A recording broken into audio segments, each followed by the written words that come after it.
my plans are for him to be my next futurity hunt seater. He's so cool, though. He's just like so chill about everything. Bought him this year from Lisa Novacek. She raised him. She's raised a lot of famous hunt seaters, including All Good. She was a breeder for him. So yeah, well, he may show us a 2. We'll see how he grows. If not, I'm not in a hurry. He strings to like 17-1. So if we need to wait till he's 3, then I'll wait. And I try not to get attached to these things, but I do. And he's here. So I'm kind of already attached to him. So I may keep him longer than I was planning on. We'll see.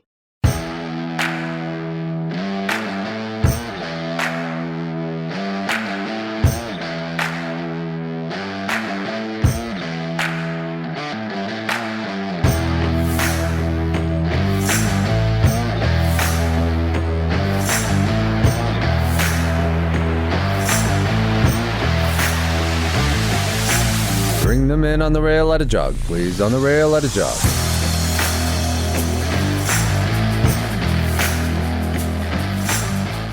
Welcome to another episode of On the Rail podcast. Jenna and I are actually the guests this week.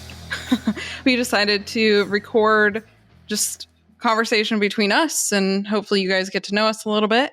So, yeah. I think it would be fun for us to kind of have like a little chitter chatter every so often, interjected into our interviews. And so you guys can get a better feel for our personalities and kind of a little bit of what's going on in our lives. Not that it's always that exciting, but yeah, see what happens.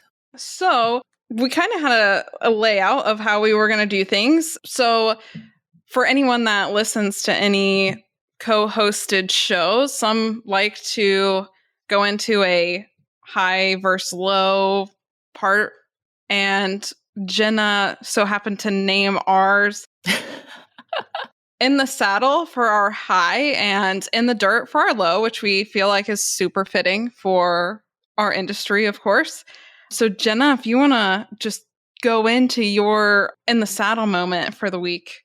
In the saddle moment. So as much as I would like to do just my last week, which I could have a million things, I'm sure, but I'm still kind of running on my high of completing my first 5K, which was back in October. But I know I go on about this on my Facebook or whatever, but I'm like not a runner at all. And I kind of set this little challenge out to do it for myself and completed it and actually did really well of it. So I'm still really proud of myself for that. So running on that high. What about you? I have done bare minimum physical exercise in the last month. So I am not on that level, but I don't know. My in the saddle moment, I think, is within the last week or so, I have decided that I am keeping my hunt seater and I will be showing in the next show season, which is amazing and also terrifying all at the same time. So I'm super excited that we're talking to Meredith next weekend. Well, this will be released after that, but super excited about that. And now it's out there in the universe. So. Yeah, so it's officially announced now that I'm saying it on our podcast. So super excited. We've been having really good rides. So I've decided that it's time that I go back to the show pen after a year off. So have you got any show date set yet, or just gonna see what happens? I do have at least one show that I know that I'm going to go to just because it makes sense with everything else that's going on, which is the Little Buckeye for the Ohio Amateurs. I was aiming for maybe the level 1s, but we'll just see logistically how that works out. But otherwise, my trainer won't have his schedule finished until, I don't know, the end of the month. So we don't have anything else yet. The good thing about living there in Ohio is it seems there are a lot of show options for you to kind of choose from, and a lot of good shows. It'll be fun and scary all at the same time, but it'll be worth it. I'm excited for you. Yes. Do you have any other running marathons on your agenda? No, actually, and I didn't plan on like continuing with this endeavor of mine, but I don't enjoy running. I will say that, like, when I'm doing it, I'm like, this is the worst thing ever. I don't know why I'm doing this, but I do like the feeling I have when I've completed one. However, I'm not like a cold weather winter, like outside runner type. So the co-partner to the one that I did this in October, it was a major race in Kansas, and then they have a spring one. So I'll probably for sure try and do that one. And if there's some other ones that pop up, along the way, I may do it, but I'm not about like running when it's blizzarding outside. So I plan on keeping like my base conditioning intact though, because I don't want to have to get in shape completely again, because that's a lot of work. And when I started, I was like running 2 minutes at one time was hard for me. That's how bad I was. So My best friend in high school, we both did track, and her dad was one of the track coaches, and he would run all the time and would always be like, he had a marathon like every 4 months or something. So he would always be like running. So, of course, when he was the track coach, he would go running with us. But he always talked about like the runner's high. So I'm imagining that's what you're feeling when you're finished. But I hate every second of I hate every second of running. Like, even after I'm done, I'm sitting there like dying. So I don't enjoy it at all. That was always me. And I was always like, I don't know what the hell this runner's high thing is that people talk about, because it seems like miserable. And like I still say, when I'm running, I rarely am like, oh, I feel good. I could, keep going kind of a thing. So I don't know if that's the runner's high when I'm done, or if I'm just proud of myself for doing something that I suck at and finishing it. So there you go. That might be it. And I'm not trying to pretend like that a 5K is some, I'm not running marathons or anybody, people. So I'm not trying to like make this a bigger deal than it is. But for me, who doesn't run, like I'm happy about my 5K. And I probably won't try and run any further than that. 3 miles and change is enough for me. Yeah, further than I will ever. Hey, that's what I always said. I never thought in a million years I'd do it. So never say never. So on that note, what has been your in the dirt moment? So my in the dirt moment, this one's easy. I have a 9-year-old Newfie who on our last podcast interview was just like losing his mind and having a meltdown, but he has lymphoma and some cancer issues and he's just not doing well. So we're nowhere down to his last few weeks. Probably won't even make it to Thanksgiving at this rate. So it's just hard. My husband and I got him as a brand new puppy literally the day after we got home from our honeymoon. Oh, when we got married. So he's been part of our family from the beginning. So that's the part that sucks. It's always hard to lose them. Any of our animals, honestly, they leave us too soon, which is just unfortunate. Mm-hmm. Dogs just don't live long enough. They don't. No. But that's what I keep wanting to get another Great Dane. And I have to remind myself that the large breeds don't get to stay as long with us as we would like them to. Yeah, our Newfie is 9 years old, and we were told in March, when we got his lymphoma diagnosis, that he probably wouldn't make it more than a few weeks if we didn't do chemo with him. And if we did, he might get 2 or 3 months, but he didn't enjoy the trips to the vet school and everything. So he just decided to roll with it. And here it's now November. So he's obviously made it a lot longer than they thought he was going to. And he's been happy the whole time. So we're thankful for that. But yeah, he's only 9. So we definitely haven't had him long enough. But anyway, what about you? That's depressing. And I was like, that's no fun. Yeah. I hope yours is not that bad, but yeah. So honestly, I can't be mad that I don't have more to complain about. But I guess my in the dirt moment is going to be more so I've went through a lot in the past year, and I bought my own house about 8 months ago, and I have slowly been refinishing it and doing all this work, and it's been a little bit more than I thought it was going to be. So I definitely bit off more than I could chew. But on that note, I'm not going to be finishing this house. I'm actually selling it and I'm moving. So it's like I don't know. It's good and it's bad because I had high hopes for this house. But honestly, at the same time, I'm like so burnt out on like finishing it that I'm kind of glad it's just going to like go away. So it's bittersweet. Yeah. So I can't complain. It's been a decent little house for 8 months, but I don't know. Life is crazy and you never know what's going to happen. So are you relocating to a different area or just different house? I am actually going to be moving like 2 hours north. So it's going to be different, more cold, because I always said I wouldn't go north. I would go south. But it'll be good. It kind of leads into like just new business opportunities and just life changing. It's different and exciting. Kind of, I don't know. It's like different for sure. Well, that's like maybe a perfect segue into our next little bit. We thought we'd touch on like business. We both kind of have our own businesses. more or less within the horse industry. Yeah. So just what's the business updates? So everyone knows, well, maybe not everyone knows because it's not that big, but it's been big to me for the past, I don't know, 3.5 years, actually 2019. So that would, almost 4 years now. February of 2019 is when I started. But my magazine, so Millennial Cowgirl is getting moved over from more of the magazine side to more of a all-inclusive media company to just do more of the things that I was enjoying with the magazine. So going to shows, getting media passes, getting those shots that everyone loves, those candid moments that nobody gets to see usually. And I just think it builds more of what everyone's there for. You're working, you're loving on your horse, you're getting him ready. I just like capturing those moments that maybe you don't get to see yourself doing. Just for more of that, just why we do what we do.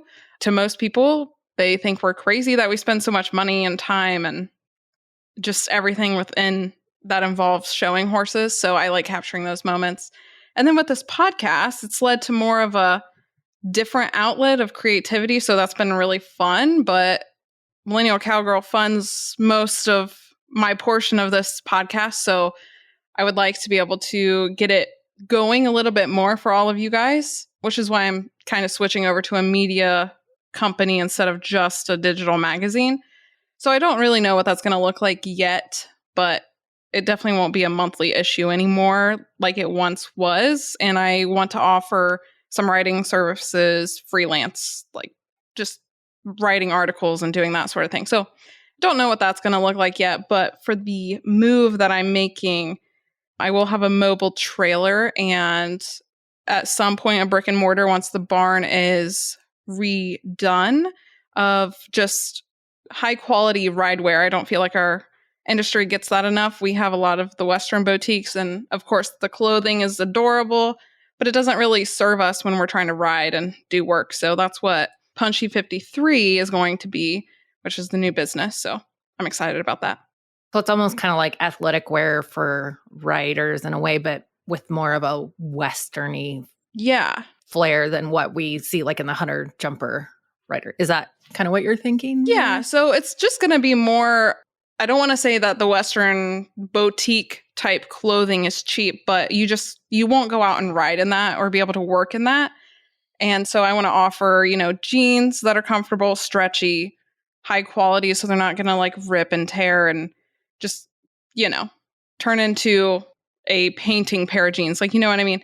And then have great fitting, like not dressy clothing, but a nice t-shirt that wicks sweat and just, some vest. So I'm currently getting the Western like winter clothing figured out because I want to have my trailer done in January. So I'll have vests, some coats, long sleeve button ups, some nice t-shirts to wear under it, hoodies, but just being able to work and ride at the same time. And, if you rip a pair of your jeans at a horse show, you'll be able to go to the trailer and find a nice pair of riding jeans, not, the designer type jeans where you want to go out to a concert or go out to eat to a nice restaurant sort of thing. So I'm excited about that. Yeah, that sounds really cool and kind of your own little niche, even in the, clothes boutiques that are around at the horse shows. So that's cool. You got a lot of irons in the fire, though, all these little business ventures. So it'll be fun to see how that plays out. I thrive in chaos. So it's a great time to it keeps my mind busy. So then I can't think of other things to do. So I just keep myself busy on 4 different things at once. It's funny you say that, though, because, again, Liz and I did not know each other before the podcast. So we're not like we have a lot of history to know each other that well. But the time I have spent with Liz is like, you say you thrive in chaos, but yet you're still very like organized and dedicated. And you're not like absent-minded like you would think people that love the chaos lifestyle goes. So I think it's the Virgo in me. I don't know. Do people believe in that still? All of that astrology stuff? I don't know. Virgos are apparently very strategic and organized in the things that they do. So I don't know. I'm going to blame that, I guess. Yeah. Well, no better time than the present to do it all. That's fair. Yes. Cool. I'm excited to see where all that goes for you next year. And, we always joke that we're going to overtake Joe Rogan one of these days as a podcast. So we gotta fund this podcast somehow. So that's part of that barn remodel is I'm going to put a podcast studio in there. So then whoever wants to record in person, and then you can come record in person, obviously. And then we'll have that glam squad that we were talking about the other day. Yeah. Glam Squad for sure, because there'll be video podcasts at that point, and we'll have like a year-long wait list to get on it, I'm sure, right? Yeah, exactly. You got to aim high if you want to, you just got to put it out there into the universe and then it'll happen. Yeah. So we've always joked since we started this thing. We're like, Joe Rogan, we're coming for you. Not that we ever in a million things that a horse podcast that's ever even going to scratch the surface of like 0.5% of his listeners, but still aim big. Go big or go home. Exactly. So on that note, I have businesses and you also have a business. So why don't you tell everyone what you do and what's exciting and new that you're doing this year? Yeah. So like Liz kind of briefly said, like we both have our little businesses in the horse industry, and that right now that's how we each fund our portion of this podcast. Because unfortunately, it's not just free to do all this. At least do it, with quality and, make you guys not listen to all kinds of crazy stuff going on in the background.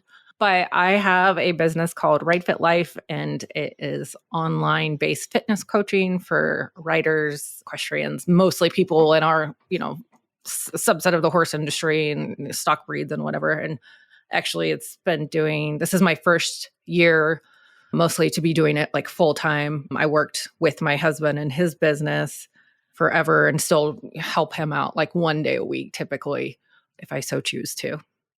And so this has been like a full-time thing for me. I really enjoy it most days. It's hard for me as an introvert. I mean, I'm not like a shy person, but I'm an introvert for sure. And so carrying the weight of people and their expectations and their goals and their feelings and talking to people on a regular basis in a way like I love to listen to them and hear their results and help them navigate through things. And that's exciting to me, but it also can be draining at times. So that's kind of been my learning experience this year, is just how to like balance everything, because I do care so much about all my clients. But, everything's going well.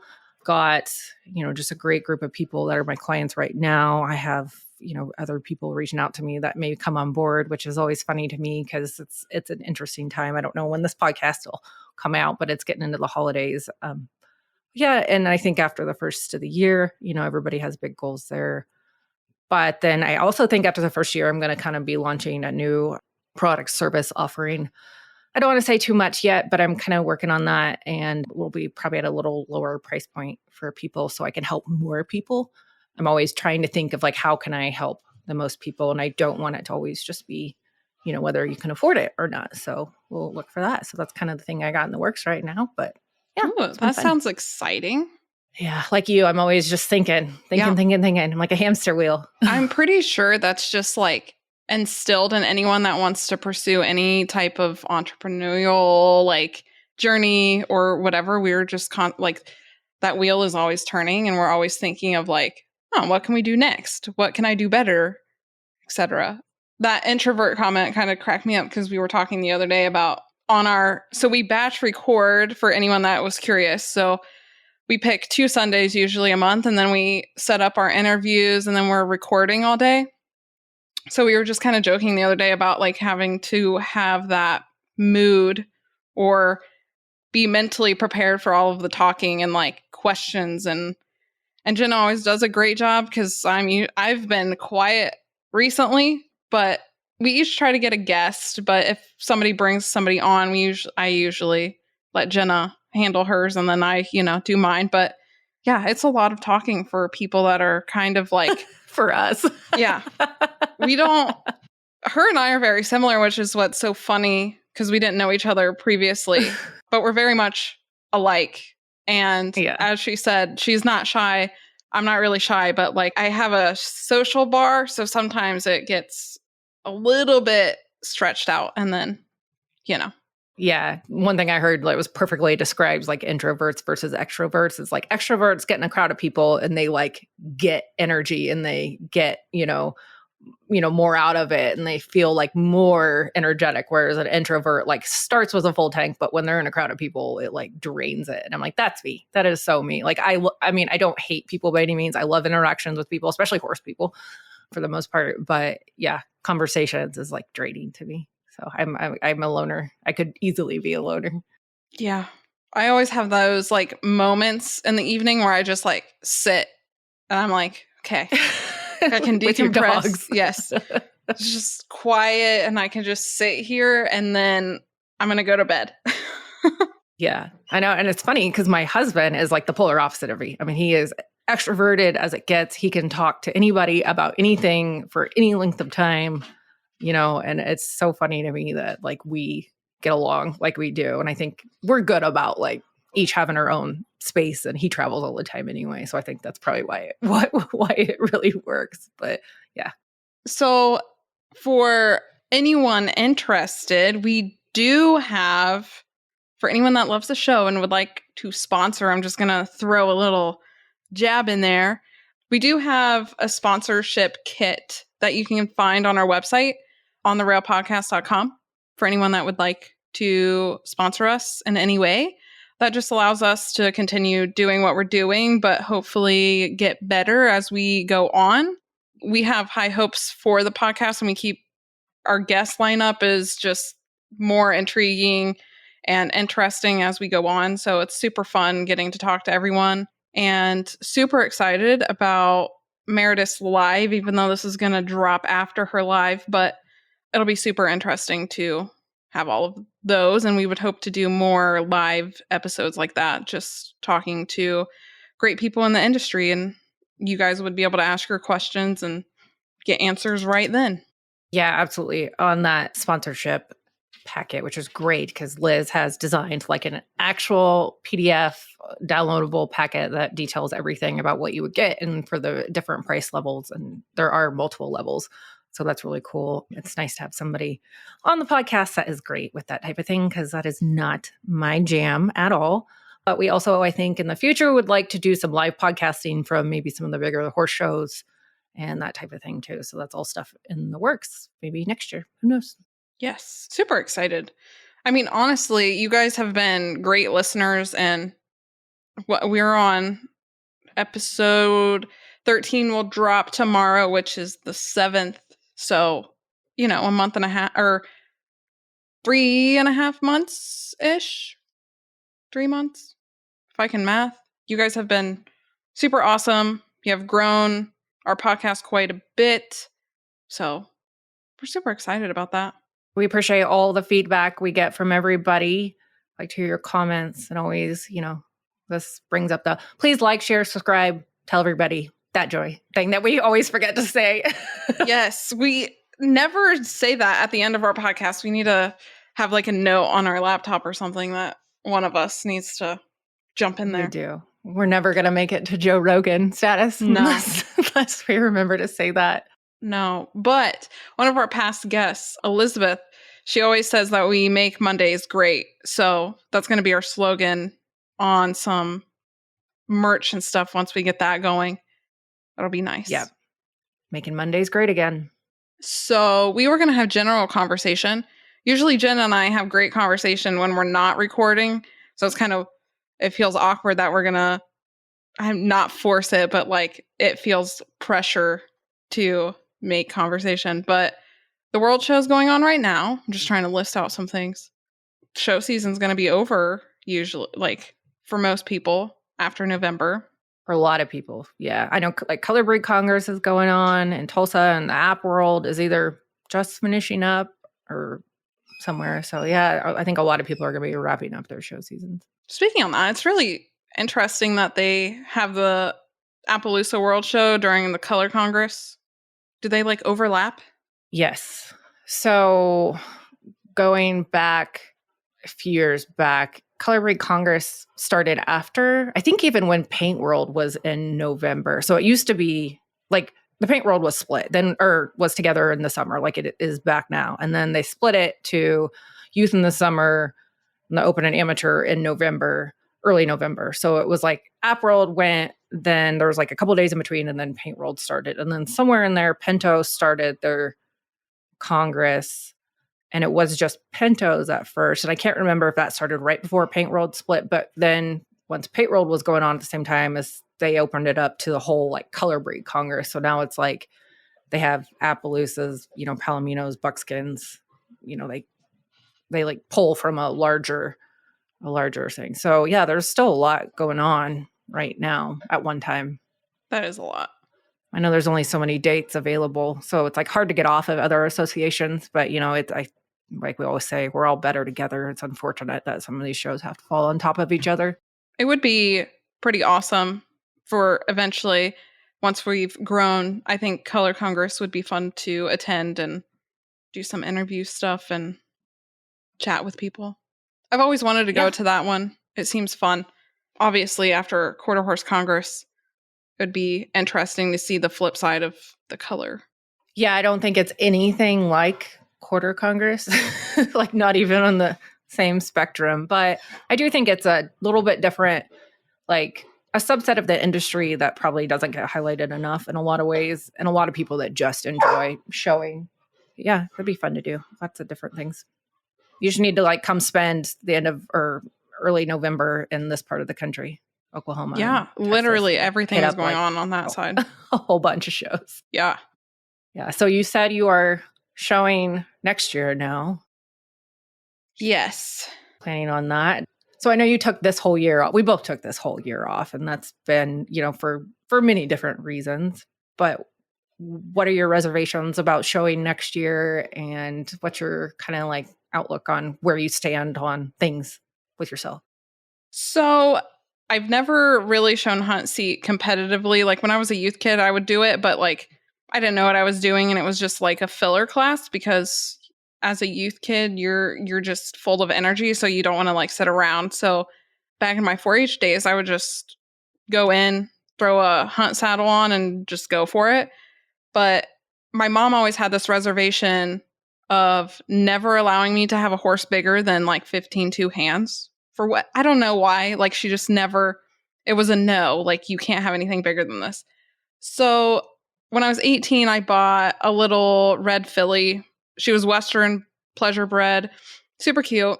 I kept her until I was like 20. It just came up on my Facebook memories the other day. I think I was like 21 or 22 when I bought her, and then I sold her when I was 25, 26. I might have been 26.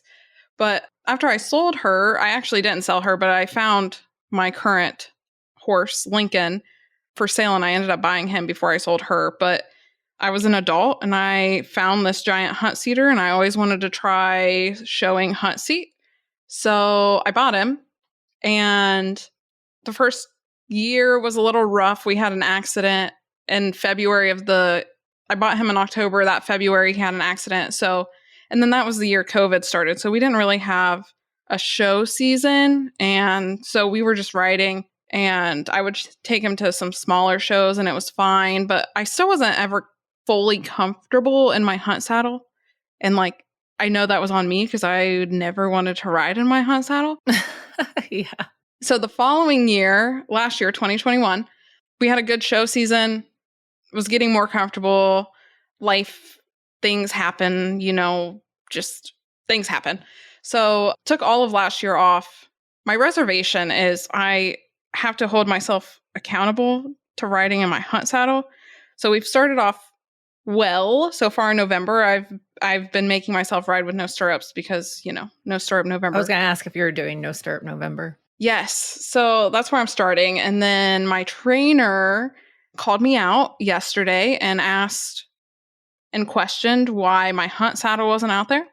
So I think next week I'm going to start taking my hunt saddle out with me to the barn. And once a week I have to ride in it. That's what I'm going to hold myself to. I go in phases where I'm like, it's just extra work to ride in the hunt saddle because you got to either put on breeches and boots or put on half jabs, which really isn't that big of a deal. But then I'll be like committed to riding in the hunt saddle. And then I'll get to where like I only want to ride in the hunt saddle because I'm like, it's less saddle. You just can move more and everything. But yeah, I do feel like most people don't want to ride in it. Well, so this is the thing. It's like, it's more lightweight to throw up on a 17 3-hand horse. And then I hate putting the girth on the hunt saddle. It is so, and I don't know, maybe I'm doing it like the hardest way possible, but like for whatever reason, I always struggle putting it on. And my horse is now like super fat, but he's also fit at the same time. Like he's super wide now. And I just know it's going to like, and it's probably a good thing if I pull out my hunt saddle because I probably need a bigger girth at this point. I was like, yeah, make it easy on yourself. But yeah, I don't know. And then like there's nothing to hold on to there. Not that I hold on to anything in my Western saddle. You just feel more secure. I don't know. I need to start put an riding emergency strap on the front. Like when I started riding, I rode at a hunter jumper barn. So we learned to ride in hunt saddles. And they have I don't even remember what they're called, but like they hook to the D-rings on the front of your hunt saddle. Oh, yeah. And it's an emergency strap, an oh shit strap. Yeah, an oh shit strap. I was just going to say that. That's funny.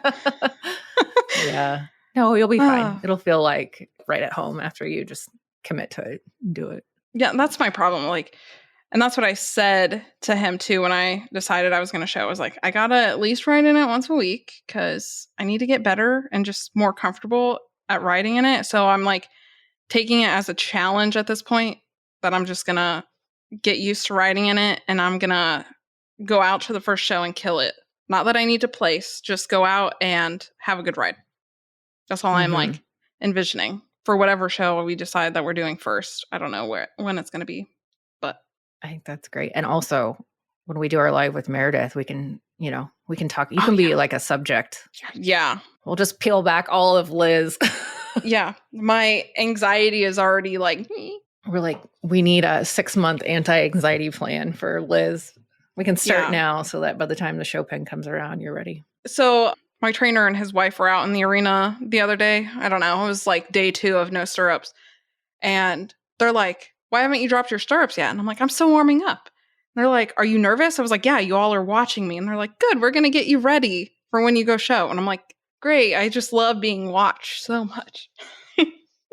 That's like it's harder when your trainer watches you than like random people in the stands, though. Exactly. Way more pressure. I'm like, y'all are making me nervous watching me. Mm-hmm. That's okay. Mm-hmm. I felt that way. So my older show mare, she pleasure drives, and Brian Holmes was the one that broke her to drive. And he is, we call him the GOAT because he's great and one of, if not the best ever with the pleasure driving horses. And my mare's super quiet and the best horse to learn to pleasure drive, very safe, very unflappable, like all the type of things you would want. But driving in front of Brian is the most nerve-wracking experience ever because he is a perfectionist and a half. And when you're just learning to pleasure drive and hold reins and like you have such a, like a automatic feeling to like want to use your legs to get the horse to like move more, speed up. But well, you can't. You're sitting in a cart, like you're almost helpless. So to kind of feel helpless, and it's like you're trying to learn how to ride a bike again. It's so foreign, and to have to do that in front of Brian Holmes was like, talk about just, I feel you, because I'm like, I was always like terrified, so terrified, but he's great. I wouldn't even know where to begin on that discipline. I've never, in my, 20 plus years now, I was 11, 10, I don't know, 19 years, I don't know. Anyway, I've never thought I'd be interested in it, but I love watching the pleasure driving, but just, I don't even know where you start on learning all of what you do in that class, like any driving class. It's just crazy. I'm not even sure I do. And honestly, I wouldn't just be like, okay, I'll drive any old horse. Like I'm very familiar with my mare. I've had her since she was 6 months old. We bought her as a weanling and she is now 10. Obviously, she's not showing this year. She's now in foal and has a year off and stuff. So not showing this year, but I was like, I learned on her and she was pretty forgiving with us. But to just like get in the cart behind any horse, I would feel like a fish out of water all over again. So most people are like scared of it for the right reasons. There's this, and maybe I shouldn't bring it up, but there's this video on YouTube of, I think it was an Arabian. I was like, is this the Arabian show? I think everybody has seen that. Yeah, that scarred me for life now at this point. All of the things that could go wrong literally went wrong in one class. Yeah. I know. I It's think crazy. the NSBA pleasure driving was pretty good size this year, which is fabulous to see because it's grown every year just since I've been doing it. So I love that pleasure driving is getting more recognition. And even when we started doing it, NSBA didn't recognize it as a class. Fun fact, I won the first amateur pleasure driving at the NSBA World Show. Ooh. So I always got that. I was like, I was the first. That's going to be a quiz question for all you listeners. But anyway, yeah, there was a lot of traffic this year. And thankfully that pen there in Tulsa is very large. But yeah, it's not for the faint of heart. And I would not want to drive a horse in traffic that wasn't like very responsive and quiet. So, yeah. You said you've had your mare since she was a weanling, and that reminded me that you have a new weanling. Do you have any plans with him this year? No, just growing up in my pasture, and we'll be growing up in my pasture next year. Not sure if we'll even show him as a 2. I mean, my plans are for him to be my next futurity hunt seater. He's so cool, though. He's just like so chill about everything. Bought him this year from Lisa Novacek. She raised him. She's raised a lot of famous hunt seaters, including All Good. She was a breeder for him. So yeah, well, he may show as a 2. We'll see how he grows. If not, I'm not in a hurry. He strings to like 17-1. So if we need to wait till he's 3, then I'll wait. And I try not to get attached to these things, but I do. And he's here. So I'm kind of already attached to him. So I may keep him longer than I was planning on. We'll see. Nothing wrong with that. Your videos of him always crack me up. He's so cute. We say he's got all the chill in the world. So he lives with the donkeys. Oh, yeah. Nice. Yeah. I'm sure they teach him some manners too sometimes. They seem like good mentors. Mm-hmm. Yep. Donkeys are the best. Everybody needs 1 or 2 in their lifetime. They're just like, we say they're a mix between like cats, dogs, what do I say? A goat? I don't even remember. But yeah, they're nothing like horses, but in the best way for the most part. And they're way more rational than horses. Did you see that Premier Sires has added $10,000 to a maiden 4-year-old trail class? I did. I like that. That's awesome. I think what's really cool about that is that it's maiden. Has there ever, I just off the top of my head, I'm like, is there another maiden trail futurity where they can't have ever been shown in trail before this like money? That's awesome. I would love to see that. That'll be interesting for sure. Mm-hmm. I would like to go down to Kentucky for that show this year. Mm-hmm. Well, technically next year, I guess, but yeah, I think it's a very well-run show. Everything I've heard about it is everybody really likes it, and who doesn't want to go to Kentucky Horse Park sometime in their life? Exactly. I'm actually debating. So my boy's sire just got into the Premier Sire, so technically I could pay a fee to get him enrolled in Premier. I'll have to check out their classes because he'll be a senior technically this year, so I'll have to see if they have anything good for a senior boy. Yeah, I think it's a great program. Other than the NSBA programs and whatnot, it's definitely becoming one of the more popular ones out there. So obviously, Claire Binkowski, shout out to you for doing a great job running that. And I think it's going to continue to grow from here. Definitely.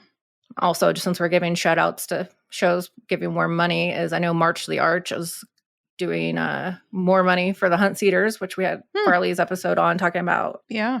Getting more money there. And I know the Virginia fraternity there that Megan Tierney puts on, they've got good money. So lots of good stuff happening next year. Yeah, I just actually inquired with that Virginia fraternity on a media pass this week. So it'll be interesting. Real life pictures. Yeah. Yeah. Awesome. We'll see how it goes. I've been filling out a new calendar, I guess, for 2023, trying to figure out, what shows would be good to go to being a vendor and with a media pass.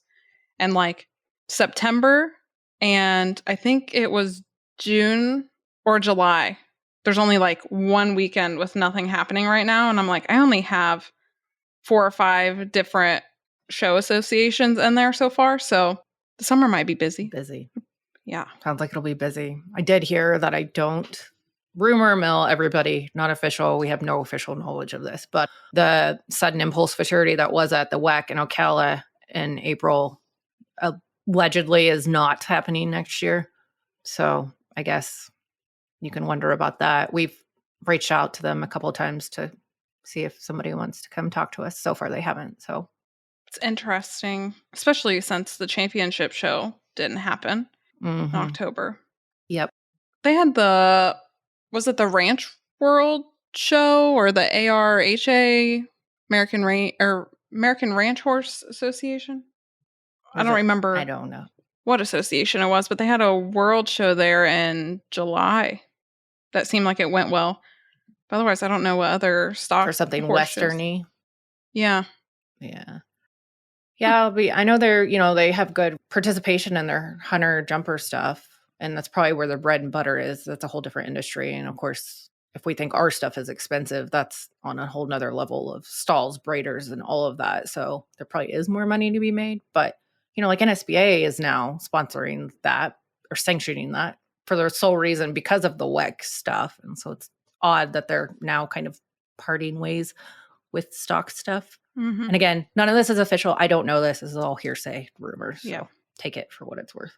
Speaking of the hunter jumper stuff and bringing up the amateur group that you run on Facebook, there was an interesting conversation the other day about costs of showing with your trainer or barn or however you want to split your hauling and all of that kind of stuff. But somebody on there had a screenshot of somebody's tab for one of those hunter jumper shows, and it was like $18,000. And I was like, yes, for one show circuit.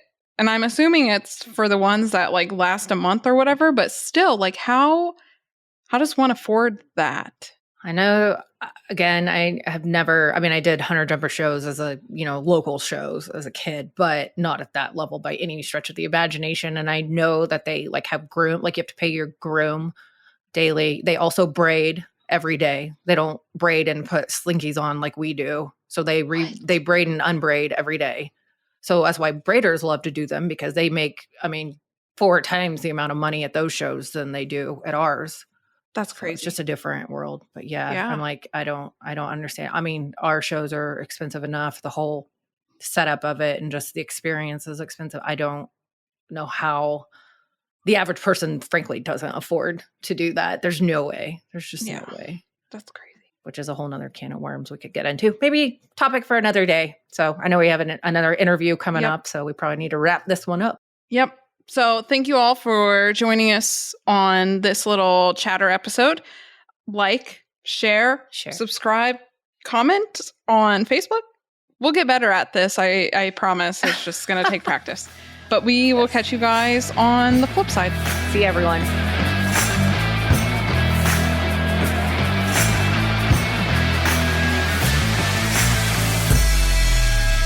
All right, that'll be your class. Bring them in and line them up.